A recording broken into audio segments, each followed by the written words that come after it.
Hi hello friends, study ഗ്രൂപ്പിലേക്ക് എല്ലാവർക്കും സ്വാഗതം. ഇന്ന് നമ്മൾ നോക്കുന്നത് പുതിയ പ്രീവിയസ് ഇയർ ക്വസ്റ്റ്യൻ പേപ്പറിലെ ഇംഗ്ലീഷുമായി ബന്ധപ്പെട്ട കുറച്ച് ടോപ്പിക്കും ചോദ്യങ്ങളും അതുപോലെ തന്നെ കുറച്ച് വൊക്കാബുലറീസുമാണ്. അപ്പോൾ നമുക്ക് തുടങ്ങാം. ഒന്നാമത്തേത്, a number of students dash to attend the party. A number of students dash to attend the party. അവിടെ ഗോ, ഗോസ്, ഗോയിങ് ഇവയിലേതെങ്കിലും തന്നാൽ എന്തായിരിക്കും നമ്മൾ രേഖപ്പെടുത്തേണ്ടത്? ആദ്യം അതിൻ്റെ നിയമം അറിഞ്ഞിരിക്കണം. ഇതൊരു കോൺകോഡ് ആണ്. അപ്പോൾ എ നമ്പർ ഓഫ് വന്നു കഴിഞ്ഞാൽ അതിന് തൊട്ടപ്പുറത്ത് എന്തായിരിക്കും? പ്ലൂരൽ നൗൺ ആയിരിക്കും. പിന്നീട് ചേർക്കേണ്ടത് പ്ലൂരൽ വെർബാണ്. അപ്പോൾ ഇവിടെ ഒന്നാമത്തെ ചോദ്യത്തിലും എ നമ്പർ ഓഫ് തന്നിട്ടുണ്ട് അല്ലേ? എ നമ്പർ ഓഫ് തന്നിട്ടുണ്ട്. അതിനുശേഷം സ്റ്റുഡൻസ് എന്ന പ്ലൂരൽ നൗണ് ഉപയോഗിച്ചിട്ടുണ്ട്. അപ്പോൾ ഗോ, ഗോസ്, ഗോയിങ്. ഇതിൽ ഗോസ് എന്നത് എന്താണ്? ഗോസ് എന്നത് സിംഗുലറാണ്. ഗോ എന്നത് പ്ലൂറലാണ്. ഗോയിങ് എന്നത് വെർബിൻ്റെ ING ഫോമുമാണ് അല്ലേ? അപ്പോൾ നമ്മളിവിടെ എന്താ ചെയ്യേണ്ടത്? എ നമ്പർ ഓഫിൻ്റെ നിയമം എന്താണ്? എ നമ്പർ ഓഫ് വന്നതിന് ശേഷം പ്ലൂരൽ നൗണും പ്ലൂരൽ വെർബും ഉപയോഗിക്കണം. ഇവിടെ ഉപയോഗിക്കേണ്ടത് പ്ലൂരൽ വെർബാണ്. അപ്പോൾ എ നമ്പർ ഓഫ് തന്നിട്ടുണ്ട്, പ്ലൂരൽ നൗണ് തന്നിട്ടുണ്ട്, ഇനി പ്ലൂരൽ വെർബാണ് ഉപയോഗിക്കേണ്ടത്. ഇവിടെ ഗോയാണ് പ്ലൂരൽ വെർബ്. അപ്പോൾ ഉത്തരം എന്താണ്? A number of students go to attend the party എന്നാണ്. ഇനി രണ്ടാമത്തെ ചോദ്യം നോക്കൂ. എന്താണ് രണ്ടാമത്തെ ചോദ്യം? The number of soldiers killed in the war dash not large. The number of soldiers killed in the war dash not large. ഇവിടെ was, were, have എന്നൊക്കെ തന്നിട്ടുണ്ടെങ്കിൽ നമ്മൾ എന്ത് എഴുതേണ്ടി വരും? എന്താണ് അതിൻ്റെ നിയമം?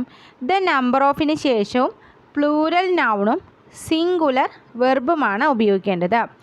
ദ നമ്പർ ഓഫിന് ശേഷം പ്ലൂരൽ നൗണും സിംഗുലർ വെർബുമാണ്. ഈ ഒരു ചോദ്യത്തിൽ വെർബൊന്നും തന്നിട്ടില്ല അല്ലേ?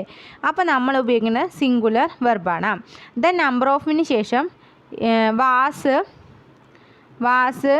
വേറ്, ഹാവ് ഇതിലേതെങ്കിലും തന്നാൽ നമ്മൾ അവിടെ എന്തായിരിക്കും ഉപയോഗിക്കുക? സിംഗുലറാണ് ഉപയോഗിക്കേണ്ടത്. വാസാണ് ഉപയോഗിക്കേണ്ടത്. The number of soldiers killed in the war was not large എന്നാണ് ഉപയോഗിക്കേണ്ടത്. നിയമം ഇതാണ്. The number of plus plural noun plus singular വെർബായിരിക്കണം ഉപയോഗിക്കേണ്ടത്.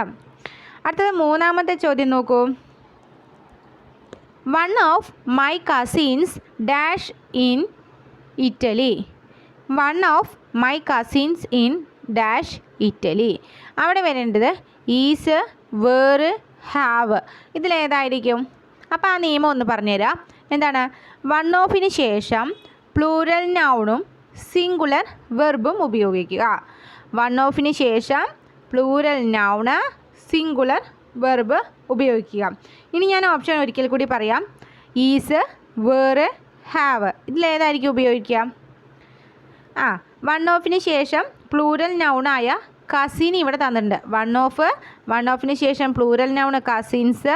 അതിനുശേഷം നമ്മൾ ഉപയോഗിക്കേണ്ടത് ഈസാണ് ഉപയോഗിക്കേണ്ടത്. അപ്പോൾ വൺ ഓഫിന് ശേഷം പ്ലൂരൽ നൗണ് സിംഗുലർ വെർബ് അത്രേ ഓർത്തിരുന്നാൽ മതി. അടുത്തത് നാലാമത്തെ ചോദ്യം. One or more boys dash absent. One or more boys dash absent. ഇവിടുത്തെ നിയമം one or more plus plural നൗണും പ്ലൂരൽ വെർബും. അപ്പോൾ ഇനി നോക്കൂ. ആറ്, വാസ്, ഹാസ് ഇതിലേതാണ് ഉപയോഗിക്കുക? വൺ ഓഫിന് ശേഷം അല്ലേ? വൺ ഓർ മോറിന് ശേഷം പ്ലൂരൽ നൗണും പ്ലൂരൽ വെർബും. അപ്പോൾ പ്ലൂരൽ നൗണ് ബോയ്സ് എന്ന് തന്നിട്ടുണ്ട്. ഇനി പ്ലൂരൽ വെർബാണ് ഉപയോഗിക്കുന്നത്. അപ്പോൾ എന്താണ് ഞാൻ പറഞ്ഞത്? ആറല്ലേ പറഞ്ഞത്? ആറ് ഉപയോഗിക്കുക. One or more boys are absent. ഇനി അടുത്തത് നോക്കൂ.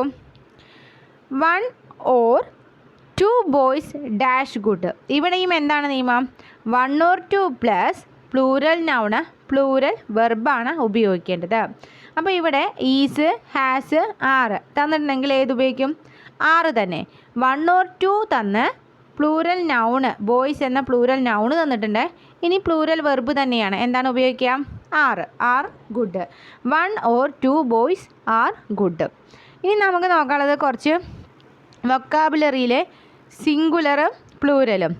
മൗസ്. മൗസ് എന്ന സിംഗുലർ പദത്തിൻ്റെ പ്ലൂരൽ എന്താണ്? മൈസാണ്. Mouse mice. Goose geese. Foot feet. Tooth teeth. അപ്പോൾ ഇതാണ് ഇതിലെ വൊക്കാബുലറി. ഇനി നമുക്ക് കുറച്ച് മറ്റ് വൊക്കാബുലറീസ്. അടുത്തത് കുറച്ച് ആനിമൽസ് ബേബീസ്. ഏതൊക്കെയാണ്? Bear, cheetah, leopard, lion, tiger. ഇവയ്ക്കൊക്കെ എന്താ പ്രത്യേകത? Bear, cheetah, leopard, lion, tiger. ഇവയുടെ ബേബീസിനെ മൊത്തത്തിൽ എന്താണ് പറയുക? കബ്ബ് എന്നാണ് പറയുക. അപ്പോൾ അത് അങ്ങനെ ഓർത്ത് പഠിച്ചാൽ മതി. Bear, cheetah, leopard, lion, tiger. ഇവയുടെ ബേബീസ് കുട്ടികളെ കബ്ബ് എന്ന് പറയുന്നു. ഇനി അടുത്തത് നോക്കാൻ collective nouns. Ladies, doves, maidens, swans, beauties. ഇതിനെ എങ്ങനെയാണ് കളക്റ്റീവ് നൗൺ ഉപയോഗിക്കാം? എ ബെവി ഓഫ് വെച്ചിട്ടാണ്. A bevy of ladies, a bevy of doves, a bevy of maidens, a bevy of swans, a bevy of beauties എന്നിങ്ങനെയാണ് പറയുക. അപ്പോൾ അത്രയാണ് ആ collective nouns. ഇനി അടുത്തത് നമുക്ക് സഫിക്സും പ്രിഫിക്സും നോക്കാം. Suffix literate, legitimate, legal, logical, legible. ഇതൊക്കെയാണ് suffix. Literate, legitimate, legal, logical, legible. ഇവയുടെ കൂടെ ഇല്ല് ചേർത്ത് കഴിഞ്ഞാൽ അതൊക്കെ എന്താണ്? പ്രിഫിക്സ് ആവും. എങ്ങനെ? ഇല്ലിറ്ററേറ്റ് അല്ലേ? ലിറ്ററേറ്റിൻ്റെ പ്രിഫിക്സ് ഇല്ലിറ്ററേറ്റ്. ഇനി ഇല്ലെജിറ്റിമേറ്റ്, ഇല്ലീഗൽ, ഇല്ലോജിക്കൽ, ഇല്ലെജിബിൾ. ഇതൊക്കെയാണ് അതിൻ്റെ പ്രിഫിക്സ്. അടുത്തത് കുറച്ച് ഫ്രേസൽ വെർബാണ്. Go on. ഗോ ഓൺ എന്ന് പറഞ്ഞാൽ എന്താ? കണ്ടിന്യൂ ആണ്, തുടർച്ച എന്നർത്ഥം. ഗോ ഓൺ, കണ്ടിന്യൂ, തുടർച്ച എന്നർത്ഥം. ഒരു സെൻറ്റൻസ് തന്നിട്ട് അതിന് മാച്ചായിട്ട് അർത്ഥം വരുന്ന മറ്റൊരു പദം ഏത് എന്ന് ചോദിച്ചാൽ അവിടെ ഗോ ഓൺ ചിലപ്പോൾ നമുക്ക് ഉപയോഗിക്കേണ്ടി വരും അല്ലേ? അല്ലെങ്കിൽ കണ്ടിന്യൂ എന്ന് തരും. അപ്പോൾ ഗോ ഓണിൻ്റെ മീനിങ് കണ്ടിന്യൂ, തുടർച്ച. എന്നാൽ ഗോ അറ്റ് പറഞ്ഞാലോ? അറ്റാക്കാണ്. ഗോ അറ്റ് അറ്റാക്ക്, ആക്രമണമാണ്. ഗോ വിത്ത് പറഞ്ഞാൽ മാച്ചാണ്, യോജിക്കുക അല്ലേ? Go with match. Go off പറഞ്ഞാൽ എക്സ്പ്ലോഡാണ്, പൊട്ടിത്തെറിക്കുകയാണ്. ഗോ ഓഫ് എക്സ്പ്ലോഡ്, പൊട്ടിത്തെറിക്കുക. ഗോ ഇൻ ടു ഇൻവെസ്റ്റിഗേറ്റ്, അന്വേഷണമാണ്. ഗോ ഇൻ ടു ഇൻവെസ്റ്റിഗേറ്റ് ആണ് അന്വേഷണം. ഇനി നമുക്ക് കുറച്ചും കൂടി പ്ലൂരൽ ഉണ്ട് നോക്കാൻ, സിംഗുലറും പ്ലൂരലും. Momentum. Momentum, minimum, datum, bacterium, stratum, memorandum, symposium, medium, stadium, aquarium. ഇത് എന്താണ് ഇതിൻ്റെ പ്രത്യേകത? ഇവയുടെയൊക്കെ UM ഉണ്ടല്ലോ, അത് മാറ്റിയിട്ട് എ എന്ന് ചേർത്താൽ അതൊക്കെ പ്ലൂരലായി മാറും. അപ്പം മെമൻറ്റം എന്ന സിംഗുലർ പദത്തിനെ പ്ലൂരലാക്കണമെങ്കിൽ മെമൻറ്റ എന്ന് എഴുതിയാൽ മതി അല്ലേ? UM ഇവയുടെയൊക്കെ ലാസ്റ്റ് എന്താണ്? UM ഉണ്ട്. Momentum, minimum, datum, bacterium, stratum, memorandum, symposium, medium, stadium, aquarium. ഇവയുടെയൊക്കെ ലാസ്റ്റ് UM ഉണ്ട്. ആ UMനെ ഇങ്ങോട്ട് എടുത്ത് മാറ്റിയിട്ട് അവിടെ എ എന്ന് ചേർത്ത് കഴിഞ്ഞാൽ അതിൻ്റെ പ്ലൂരൽ കിട്ടും. അപ്പോൾ മെമൻറ്റ, മിനിമ, ഡാറ്റ,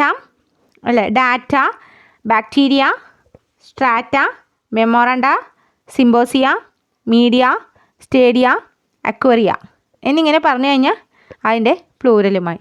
അപ്പോൾ ഇന്നത്തെ വൊക്കാബുലറി ഇത്രയുമാണ്.